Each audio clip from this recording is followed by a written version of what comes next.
temps difficile The island of poverty. où le mal rôde. I have a dream. Je crois qu'après avoir vu ça, Paris, trajet, on peut mourir tranquille. Et frappe dans le monde. Paris brisé, Paris martyrisé.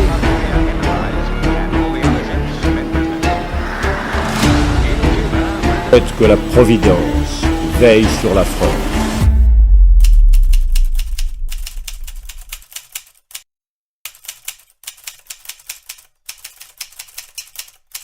10 novembre 1935, Nuremberg, Allemagne.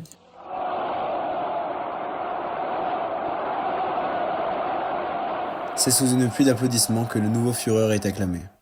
En effet, ce dernier vient tout juste d'annoncer sa politique antisémite et raciste à son peuple durant un discours devenu mémorable. En effet, le 30 janvier 1933, Hitler était élu à la majorité à la fonction de chancelier. Et depuis cette date, le général nazi a, au fur et à mesure des mois, imposé une dictature impitoyable de terreur placée sous le signe de l'unité allemande. C'est pourquoi entre le 9 et le 10 novembre 1935, les lois de Nuremberg sont imposées, excluant les juifs de la société, considérés comme coupables de la misère en Allemagne. Les lois de Nuremberg sont ainsi le reflet de l'idéologie nazie. Partout sur le territoire, des camps de concentration ouvrent leurs portes.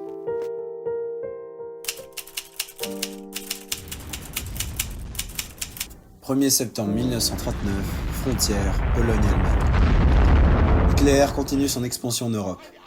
Le 1er septembre 1939, les troupes allemandes envahissent la Pologne. Pour le Führer, ce n'est qu'un simple retour aux choses après le traité de Versailles de 1919. Près de 2000 blindés allemands, soutenus par une aviation forte, enfoncent les frontières polonaises et encerclent la capitale Varsovie quelques jours plus tard, qui se rend immédiatement. Cet acte d'agression plonge ainsi le monde dans une nouvelle guerre mondiale.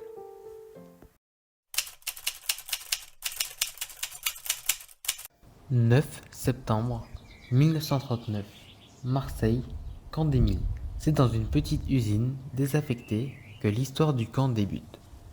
À l'origine, une usine de tuileries dans le hameau des Milles, le camp est rapidement réquisitionné par le gouvernement français entre septembre 1939 et avril 1940 pour enfermer les sujets dits ennemis. Pendant près d'un an, le camp accueille des internés victimes d'un mélange de xénophobie, d'absurdité et de désordre administratif ambiant. Néanmoins, après l'armistice de la France le 22 juin 1940, le camp ferme ses portes.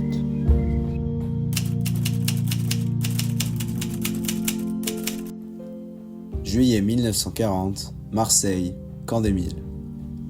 Après l'armistice signé par le maréchal Pétain le 22 juin 1940, la collaboration prend place entre le régime de Vichy de l'ex-général et l'Allemagne. Suite à un accord signé, le Reich récupère les terres françaises du Nord appelées zones occupées, tandis que le nouveau gouvernement français conserve une zone au sud nommée zone libre, qui en réalité est loin de porter si bien son nom. En effet, à partir de juillet 1940, le régime de Vichy envoie plusieurs milliers de Français dans les camps. La plupart sont alors des prisonniers de guerre, des étrangers et des juifs. Le camp demeure cependant un lieu de transit vers l'outre-mer, grâce à l'aide d'organisations et de particuliers.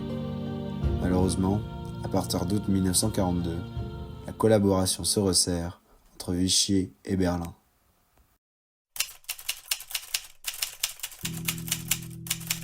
Août 1942. En 1942, la conférence de Wannsee officialise la solution finale de l'extermination totale du peuple juif. Le camp des Milles devient alors exclusivement un camp de transit et de déportation de juifs vers le camp d'extermination Auschwitz-Birkenau. Au sein du camp, les conditions d'internement se dégradent rapidement. Vermine, maladies, manque de nourriture, hygiène inexistante, etc. Les prisonniers se comptent par milliers. Femmes, enfants, personnalités politiques, des soldats juifs ayant pourtant servi pendant la Première Guerre mondiale. Tous sont envoyés en Pologne et condamnés à la chambre à gaz ou au travail forcé. Néanmoins, parmi les soldats du camp, un d'entre eux décida de ne pas suivre les ordres, Auguste Boyer. Ce dernier, avec sa femme, réussirent à faire échapper une famille juive du camp des Milles en la cachant chez eux pendant quelque temps. Il s'agit là d'un des rares actes d'héroïsme qui constituent la résistance après 1940. Néanmoins, le 11 novembre 1942, les nazis annexent la zone dite libre de la France et réquisitionnent le camp en tant que dépôt de munitions. Les prisonniers sont alors transférés, tandis que le camp ferme ses portes au mois de mars 1943.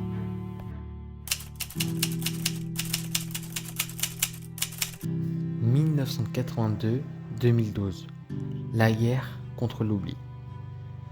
Après la fin du conflit, le camp d'Émile redevient la simple usine de toilerie qu'elle était auparavant, comme si toutes les souffrances de la guerre avaient voulu être effacées.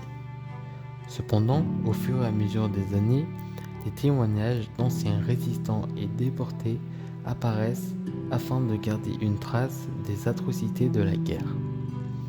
Au début des années 1980, Aix-en-Provence et Marseille commencent à investir pour que le camp d'Émile soit un témoignage vivant de la Shoah.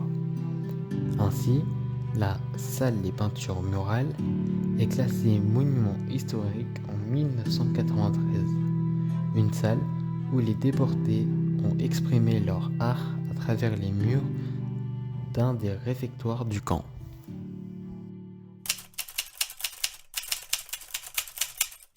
« 2012, hameau d'Émile.